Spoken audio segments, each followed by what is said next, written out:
The Texas sun bathes George Foreman's sprawling ranch in golden light as the CNN crew sets up their equipment. At 78 years old, Foreman's imposing frame still commands respect, though time has softened his once fearsome presence. The legendary boxer adjusts his collar, staring momentarily at an old photograph of himself and Muhammad Ali from their historic bout in Zaire, 1974. His weathered fingers trace the outline of Ali's face, a gesture both tender and haunted. "We're ready whenever you are, Mr. Foreman," calls the young producer, checking her watch nervously. This interview has been 3 years in the making, the first time Foreman has agreed to discuss in detail what truly happened during that fateful 8th round in Kinshasa. The 43rd anniversary of the Rumble in the Jungle approaches, and boxing enthusiasts worldwide have speculated for decades about what words passed between the two titans in those critical moments before Ali claimed victory. Foreman nods, settling into his favorite leather chair.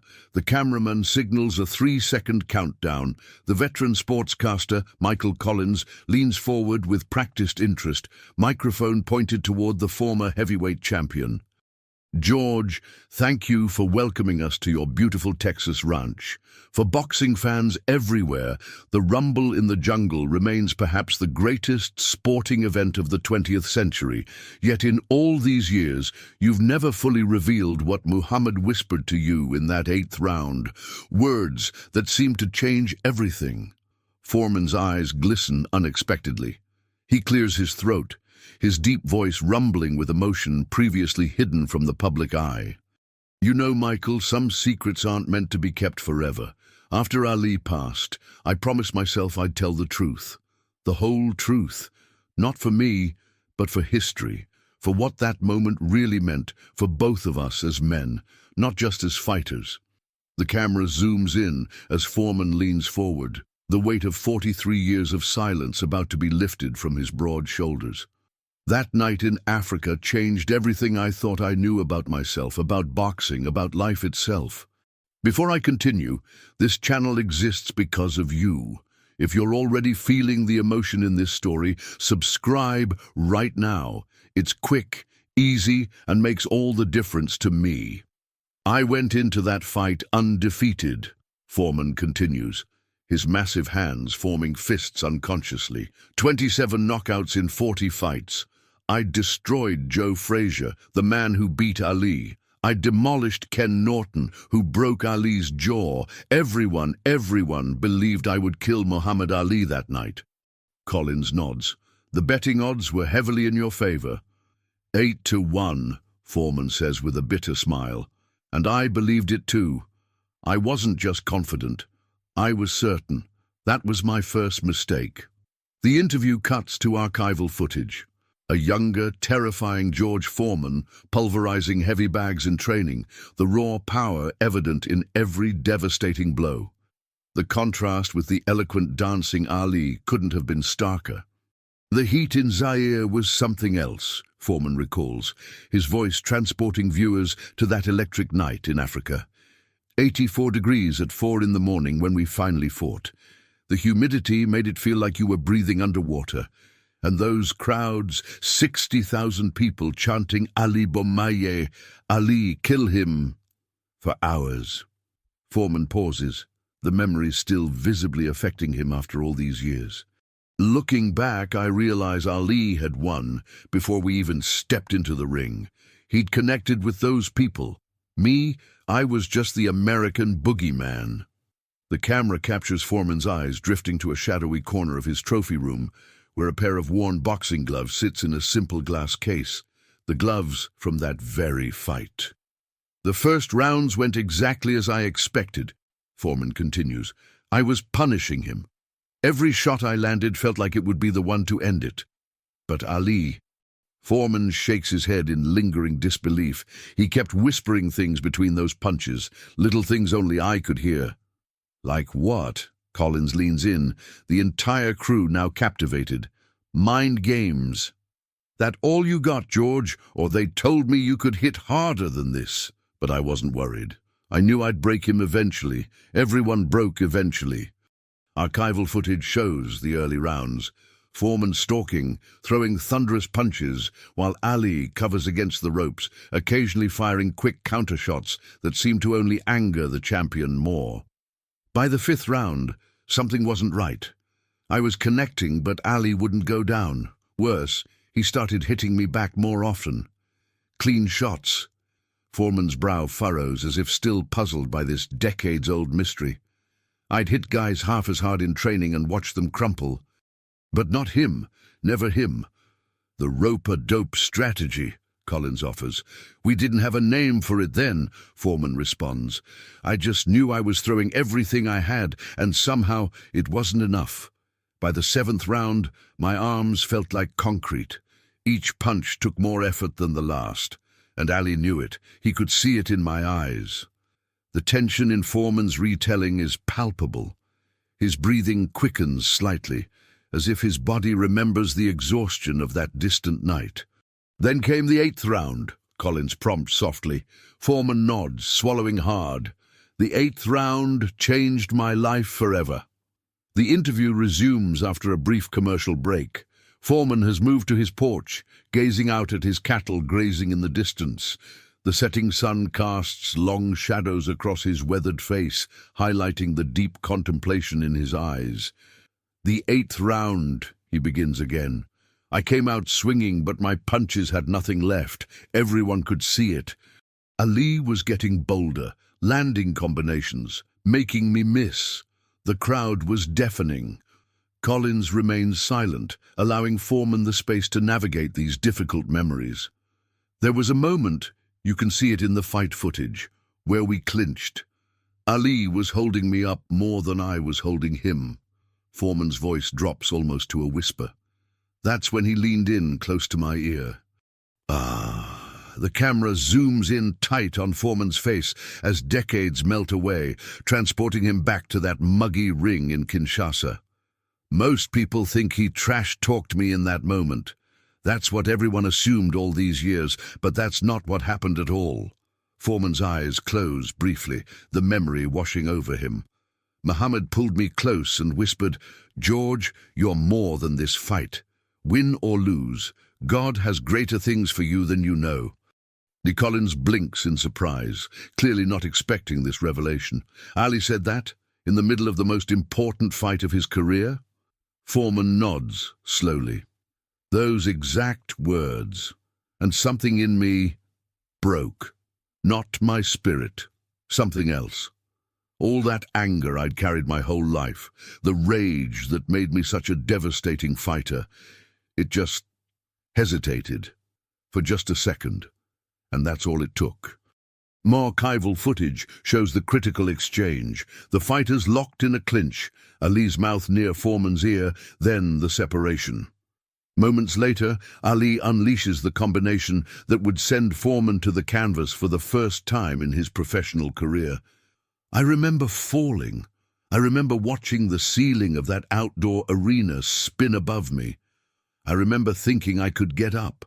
Physically, I could have. But something deeper had been knocked down inside me. Something I didn't have the words for back then. "You've never shared this before," Collins observes quietly. "How could I?" Foreman's voice cracks slightly. Who would believe that Muhammad Ali, in the heat of the biggest fight of our lives, would show me compassion? It didn't fit the narrative. It didn't match what the world wanted boxing to be. The camera pans to show framed photographs on Foreman's wall, not just of his boxing days, but his later life as a minister, an entrepreneur, a father of 12 children. The transformation of a man's entire existence captured in these images. That loss destroyed me for years, Foreman admits. I was depressed, angry. I blamed everyone but myself. 10 years later, I had my spiritual awakening and became a minister. But it wasn't until Ali and I reconciled in the 1990s that I truly understood what happened that night. Which was what? Collins asks. Muhammad saw something in me that I couldn't see in myself. Beyond the fearsome champion, beyond the angry young man, he saw George Foreman, the human being, And in that 8th round, with that whisper, he was telling me it was okay to be that person instead. Foreman stands, walking to a shelf where he keeps a worn Bible. From between its pages, he removes a yellowed envelope. After Ali died, his wife Lonnie sent me this. It's a letter Muhammad wrote years ago, instructing it be given to me after he passed. Collins's eyebrows raise. May I ask what it says? Most of it is private. Foreman smiles softly, but there's one part I can share. He unfolds the letter carefully, his massive fingers surprisingly gentle with the delicate paper. He wrote, George, that night in Zaire, I saw your future in your eyes before you could see it yourself. The man you became proves I was right to tell you what I did. Some wins don't happen in the ring. A profound silence falls over the ranch as these words hang in the air. The cameraman discreetly wipes a tear from his eye, careful not to disrupt this sacred moment. Muhammad and I became true brothers after that fight, Foreman continues. Few people understand the bond between two men who have tried to destroy each other with their bare hands. It's something ancient and true. We shared something no one else could understand. The sun dips lower on the horizon, painting the Texas sky in brilliant oranges and purples. As if on cue, a gentle breeze rustles through the oak trees surrounding Foreman's property. The world remembers that fight as Ali's greatest triumph, Collins reflects. But hearing you speak about it now, it seems it might have been your greatest gift. Foreman's expression transforms into a gentle smile, so different from the intimidating scowl that once struck fear into opponents. The greatest gift was discovering who I really was beneath all that anger, and for that I'll always be grateful to Muhammad. The interview shifts to Foreman's kitchen, where he's brewing coffee in a mug emblazoned with the George Foreman Grill logo, the invention that brought him more financial success than his entire boxing career. The domestic setting contrasts sharply with the violent profession that first made him famous. After that loss, I fought on for a few more years, Foreman explains, stirring his coffee thoughtfully. But my heart wasn't in it anymore. I retired in 1977 after losing to Jimmy Young. That night in my dressing room, I had my spiritual experience, saw death, found God, was born again. Collins nods, familiar with this part of Foreman's story. Then came your remarkable comeback 10 years later. At 38 years old, Foreman chuckles, everyone thought I was crazy. Maybe I was, but I needed to prove something to myself, that I could box with joy instead of anger. That I could be in that ring as the man Ali had glimpsed in Zaire, not the destroyer I'd been before. Footage plays of Foreman's improbable comeback, older, heavier, but smiling now, embracing fans, showing a warmth and humor the public had never seen from him before. When I knocked out Michael Moorer in 1994 to regain the heavyweight championship at 45 years old, the first person who called me was Muhammad. Foreman's eyes twinkle at the memory. He could barely speak by then because of his Parkinson's, but I could hear him crying on the phone. He just kept saying, I told you, George. I told you. Told you what? Collins asks. That God had greater things for me than I knew. 20 years after he whispered those words to me in Zaire, I finally understood them completely. The camera captures Foreman running his hand over a worn Bible on his kitchen table. People see the grills, the championships, the family. But they don't see how close I came to destroying myself with my own rage. Before Ali, I didn't know how to exist without anger. After him, I couldn't imagine living with it anymore. It's extraordinary, Collins observes, that your greatest rival would become such a profound influence. Muhammad once told me that we were always destined to be in each other's lives, Foreman says. He said, God doesn't make mistakes, George. He put us together for a reason. To the older I get, the more I believe he was right. Foreman leads Collins to his personal gym, where his old championship belts are displayed alongside photographs of his family. Among them is a framed picture of Foreman and Ali embracing at a charity event in the 90s. Two old warriors, once bitter enemies, now bonded by something transcendent. When Muhammad's health began to deteriorate, we spoke more often, Foreman reveals, his voice softening. There were things we needed to say to each other while we still could. One night, this was around 2010, he called me past midnight. His speech was very difficult by then, but he was determined to tell me something important. Collins waits patiently as Foreman collects himself, the emotion of the memory evident on his face. He struggled through every word, but he said, "George, that night in Africa, I was scared of you, really scared, but I couldn't let you see it.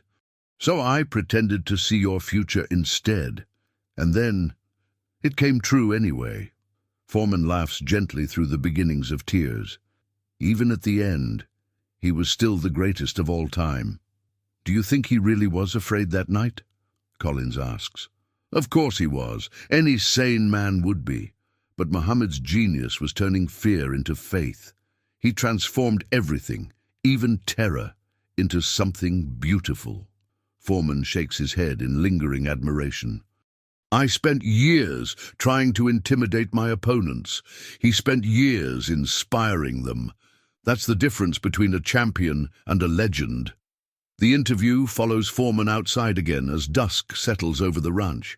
He points to a simple bench under an ancient oak tree. "I sit there every morning at sunrise to pray and reflect," he explains. "The day after Muhammad passed away in 2016, I sat on that bench for hours.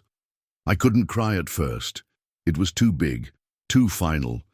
Then I remembered something else he'd whispered to me during another clinch in that 8th round in Zaire." "There was more?" Collins asks, surprised. Foreman nods. "After telling me God had greater things for me, he added, 'Someday, you'll understand why this night had to happen this way.' It took me 42 years to fully understand what he meant." The final segment of the interview finds Foreman and Collins walking among the cattle on his ranch. The aging boxer moves with the deliberate pace of a man who has found peace with his physical limitations. "Muhammad's funeral was like nothing I've ever experienced," Foreman recalls. World leaders, celebrities, athletes, but also ordinary people from Louisville who'd known him as a child. He transcended everything: race, religion, politics, sport itself. "You were one of his pallbearers," Collins notes. "An honor I never expected in 1974, Foreman acknowledges with a sad smile. "Standing there with Lennox Lewis, Mike Tyson and the others, carrying my brother to his rest, I felt the weight of history on my shoulders alongside his casket." Foreman stops walking, turning to face the horizon as the last light fades from the Texas sky. "After the service, Lonnie, his wife, gave me that letter I showed you.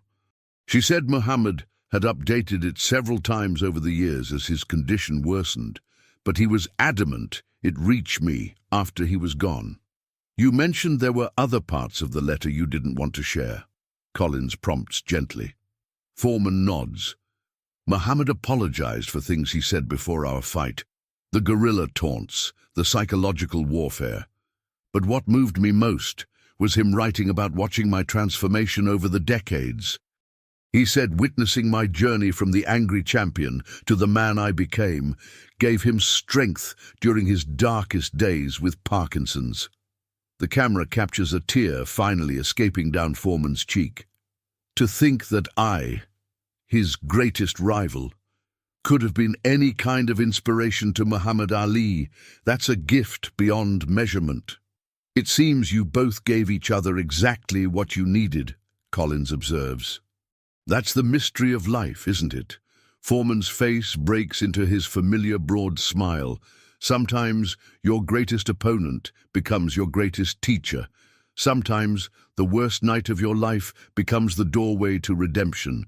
Sometimes a whispered truth in your moment of defeat becomes the foundation of everything good that follows." As they walk back toward the house, now illuminated warmly against the gathering darkness, Foreman offers one final reflection. "Muhammad and I were so different, in style, in personality, in how we saw the world, but we shared something essential. We both had to lose everything we thought defined us before we could discover who we truly were. Foreman pauses at his front porch, gazing up at the emerging stars. In that 8th round, when he whispered those words to me, Muhammad Ali gave me permission to become something more than just a fearsome champion. He saw George Foreman the man, when all I could see was George Foreman the destroyer. And that made all the difference, Collins concludes. It made every difference, Foreman corrects gently.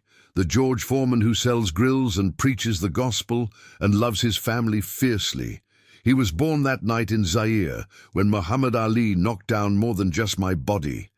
The camera pulls back slowly, capturing Foreman's silhouette against the night sky, still powerful, but gentle now, transformed. Muhammad's last words in his letter to me were simple, Foreman says, his voice steady despite the emotion behind it. He wrote, "In the ring we made each other immortal. Outside it we made each other human. Thank you, my brother, for both gifts." D. The interview concludes with a lingering shot of the photograph of the two legends embracing, fierce rivals transformed by time, struggle, and mutual respect into something profound and enduring. If you reached this far and felt every word, don't leave without subscribing and commenting where you're watching from. If this truly touched you, give back, comment, subscribe. Come be part of this family with me until the next video.